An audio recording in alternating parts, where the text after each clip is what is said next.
Good morning everybody. Today we are going to start with 8th standards 6th chapter of Civics, that is understanding our criminal justice system. Now in the previous chapter we have studied about judiciary, and this chapter is a continuation of judiciary. Now to start with this chapter starts with a storyboard which is given in your textbook. So I will explain you that storyboard. This story is about a theft that occurs in Mrs. Shinde's house. Mrs. Shinde is a rich lady. Once she was about to go somewhere to a party, and she searches for her necklace, and she finds that her necklace is not there in the drawer.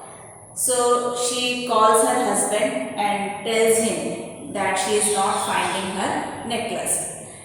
And she also doubts her maid servant Shanti, who often comes to Mrs. Shinde's room for cleaning the room. So she suspects that Shanti might have taken her gold chain or the gold necklace.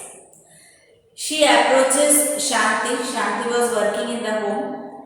She calls her and asks her whether she has taken the gold chain or not. So Shanti denies. She says that she has not taken the chain. But Mrs. Shinde threatens her and repeatedly asks her to tell the truth. But every time Shanti has only one thing to say, that she has not taken the chain. Then Mrs. Shinde asks Shanti to bring her trunk. Trunk means box in which Shanti keeps her things. So Shanti brings that trunk, and when Mrs. Shinde opens that trunk, she found an envelope, and when she opens that envelope, there is almost 10,000 rupees inside that envelope. Mrs. Shinde thinks that Shanti might have stolen the gold chain of Mrs. Shinde, and she might have sold it in the market, and this is the money which she has kept in the trunk.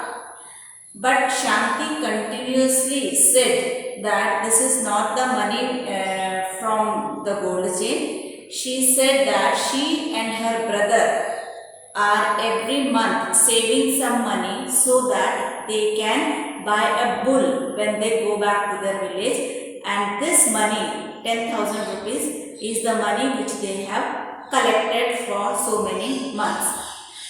But Mrs. Shinde and Mr. Shinde do not believe her. They go to the police station and they file an FIR against Shanti. And the policeman sitting there was Sub-Inspector Mr. Rao. He writes the FIR. Then Mr. Shinde takes Mr. Rao along with him. Both of them come back to Mr. and Mrs. Shinde's house. There Mr. Rao again questions Shanti, and Shanti again denies that. But Mr. Rao takes that envelope with 10,000 rupees. He seals that envelope and takes Shanti along with him. He has arrested Shanti, and in the form of evidence he has taken that 10,000 rupees also. Then Shanti was taken to the police station and she was kept in jail. When Shanti's brother came to know about this incident, he came running to the police station and pleaded to Mr. Rao that his sister is not guilty and she must be released. But Mr. Rao behaves very rudely to Shanti's brother, whose name was Sushil. So he behaves very rudely towards Sushil, and he puts Sushil also in 2 days police custody. He did not allow him to go out. and continuously asked him to confess about this theft. And he also wanted Sushil to confess about other thefts that was going around in that area, especially in the neighborhood of where Mrs. Shanti lives. So, police inspector or sub-inspector Rao forced him to accept that he was thief, but Sushil continuously denied, and he said that he was only a factory worker and he has nothing to do with theft. So after 2 days he was released. Sushil was released. Now when Sushil asked Mr. Rao to release his sister, Mr. Rao said that you will have to go to the court and get bail for your sister. So Mr. Sushil was not having money to pay as bail amount, because all the money that they have saved was taken away by Mr. Rao. So Sushil told Mr. Rao that he don't have any money to stand as a bail, but even then Mr. Rao did not listen to Sushil. Then Shanti was in jail, Sushil was released. After 1 month, Shanti got a bail. But for bail, she has to deposit 20,000 rupees as caution money or security deposit. But since there was nobody to give these 20,000 rupees or stand as security or stand by the side of Shanti, so she could not get out of the jail, and she continued to remain in the jail because of lack of money. In the jail, Shanti was very worried. She was very traumatized. She was afraid what will happen to my money which I have saved with so much of hard work, and what will be the result of this court case. So she was very much afraid and traumatized. Now the police filed a charge sheet against Shanti and presented Shanti in the court after 1 month.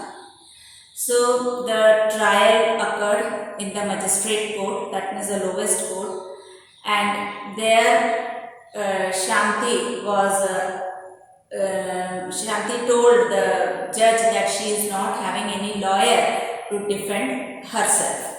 So the court gave order to provide a lawyer to Shanti. So a defense lawyer was provided to Shanti, and Mrs. Kamala Roy was made the defense lawyer from the side of Shanti so that she can put up her views. So it's the rule that according to Constitution it is mandatory. In the Article 22 it is written that every person should have the right to get themselves defended during a court case. And in Article 39A also it is written that it is the duty of the state to provide a defense lawyer or lawyer to those people who are unable to hire a lawyer for themselves because of their poverty or any other problem. So according to Article 22, Shanti was provided with a lawyer, and according to Article 39A, she had the right to defend herself. So now after Kamala Roy was appointed as defense lawyer for Shanti, let us see what happens then.